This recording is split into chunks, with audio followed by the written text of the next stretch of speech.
আসসালামু আলাইকুম প্রিয় শিক্ষার্থী ভাই বোনেরা। তো আজকে আপনাদের যে বিষয়টি সম্পর্কে আলোচনা করব সেটি হলো যে প্রাইভেট ডিগ্রি আর রেগুলার ডিগ্রির মধ্যে যে মূল পার্থক্যগুলো রয়েছে সেগুলো।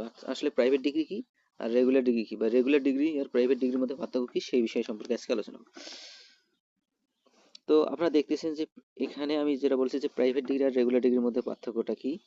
যে পার্থক্যটি হলো যে প্রাইভেট আর রেগুলার মধ্যে সহজভাবে যে পার্থক্যগুলো আমরা নির্ণয় করি সেটি হলো যে রেগুলার ডিগ্রি কলেজে নিয়মিত ক্লাস করতে হয়, উপস্থিত থাকতে হয় এবং বাধ্যতামূলক ক্লাস করা, এবং শিক্ষকরা সরাসরি পড়াশোনা করেন, এবং কলেজের লাইব্রেরি সুযোগ সুবিধা যেটা আছে, কলেজের লাইব্রেরি, ক্লাব ইত্যাদি পাওয়া, এবং চাকরি উচ্চতার ক্ষেত্রে সবচেয়ে বেশি গ্রহণযোগ্য, সাধারণত সময় লাগে 3 বছর।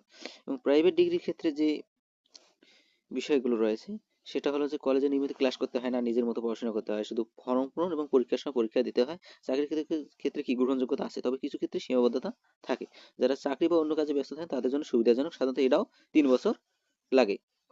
এবং রেগুলারের সাথে আপনাদের পরীক্ষাগুলো হবে, পরীক্ষাগুলো কার সাথে হবে, রেগুলারের যেভাবে পরীক্ষা প্রাইভেটের সেইভাবে পরীক্ষা, শুধু কোর্সটা আলাদা, রেগুলার এবং প্রাইভেট পরীক্ষা কিন্তু একই সাথে, ফর্ম ফিল আপ সবকিছু একই সাথে। মূল পার্থক্য যেটা হলো যে বিষয়গুলো, রেগুলারে কি ক্লাস থাকে না, কি থাকে না রেগুলার এবং প্রাইভেটে কি ক্লাস বাধ্যতামূলক নেই, উপস্থিতি নেই, প্রয়োজন নেই, শিক্ষকের সহায়তা সরাসরি নেই, কম গ্রহণযোগ্যতা বেশি, তুলনামূলক কম উপযোগী, নতুন শিক্ষার্থী এবং কর্মজীবী যারা আছে তাদের জন্য খুবই সহজ।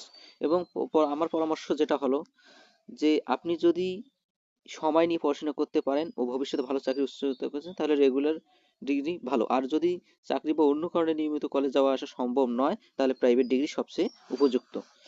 এখন আসি যে প্রাইভেট ডিগ্রি সাধারণত কাদের জন্য ভালো বা কারা ভর্তি হতে পারবেন।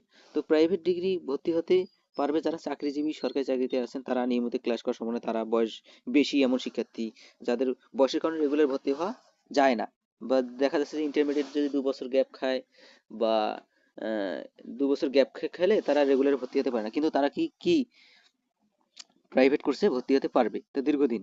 তো ব্যক্তিগত কারণ রয়েছে, যারা গৃহিণী, ব্যবসায়ী, ব্যস্ততা থাকেন তাদের পারবে, দায়িত্বে থাকা ব্যক্তিগণ পারবে, নিয়মিত পড়াশোনা সম্ভব নয় দূরে, এবং শারীরিক সমস্যাজনিত।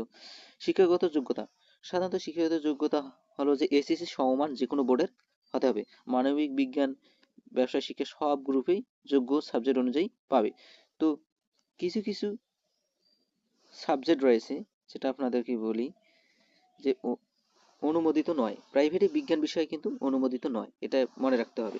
জাতীয় বিশ্ববিদ্যালয়ে এই নিয়ে কিছু শর্ত বদলাতে পারে, অনার্স সাধারণত প্রাইভেট হয় না, মনে রাখতে হবে। ডিগ্রি কোর্সে পাশ কোর্সে হয়, তা ভর্তি কোথায় হয়, জাতীয় বিশ্ববিদ্যালয়ের অধীনে কলেজগুলোর মাধ্যমে, কলেজে ফর্ম ফর্ম এর মাধ্যমে পরীক্ষা, এটি কিন্তু সরাসরি ভর্তি হওয়া যায়। এখানে কোনো আবেদন আবেদন করে সাথে সাথে ভর্তি হওয়া যায়, এখানে কোনো ভর্তির কোনো মানে রেজাল্ট দেওয়া হয় না, আপনি আবেদন করবেন সাথে যেয়ে ভর্তি হবেন। তো জাতীয় বিশ্ববিদ্যালয় এনুর অধীনে প্রাইভেট ডিগ্রি পাস কোর্সে সাধারণত যে যে সাবজেক্টগুলো পাওয়া যায় সেই বিষয় সম্পর্কে আলোচনা করব। যে সাবজেক্টগুলো পাওয়া যায় আপনাদেরকে দেখাচ্ছি। যে মানবিক অর্থাৎ আর্টসে আপনারা পাবেন বাংলা, ইংরেজি, ইতিহাস, ইসলামের ইতিহাস, দর্শন, রাষ্ট্রবিজ্ঞান, সমাজকর্ম, সমাজবিজ্ঞান, ইসলামিক স্টাডিজ।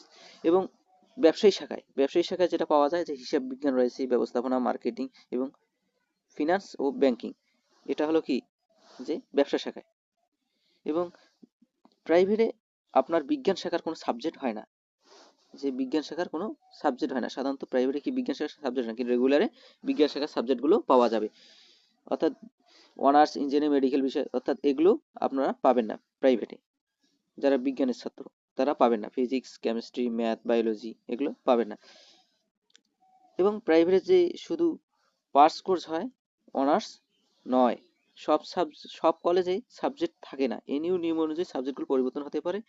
এবং এবং পরীক্ষায় অংশগ্রহণ করতে কলেজের মাধ্যমে রেজিস্ট্রেশন করতে হবে। অর্থাৎ মানে এই কলেজে যে সাবজেক্টগুলো রয়েছে, বিভিন্ন কলেজে বিভিন্ন সাবজেক্ট রয়েছে, বিভিন্ন কলেজে বিভিন্ন সাবজেক্ট থাকে, কোনো কোনো সাবজেক্ট অন্য অন্য কলেজে নেই, তো কলেজের উপর নির্ভর করে এগুলো হয়।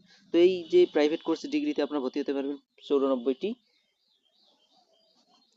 কলেজে। তো আমরা 94 কলেজটি আমরা পিন বক্সে দিয়ে দেবো, আপনারা দেখে নিতে পারেন। তো এই বিষয়ে আরো কোনো প্রশ্ন থাকলে আপনারা অবশ্যই কমেন্টে জানাবেন, আমরা এগুলো বলার চেষ্টা করব।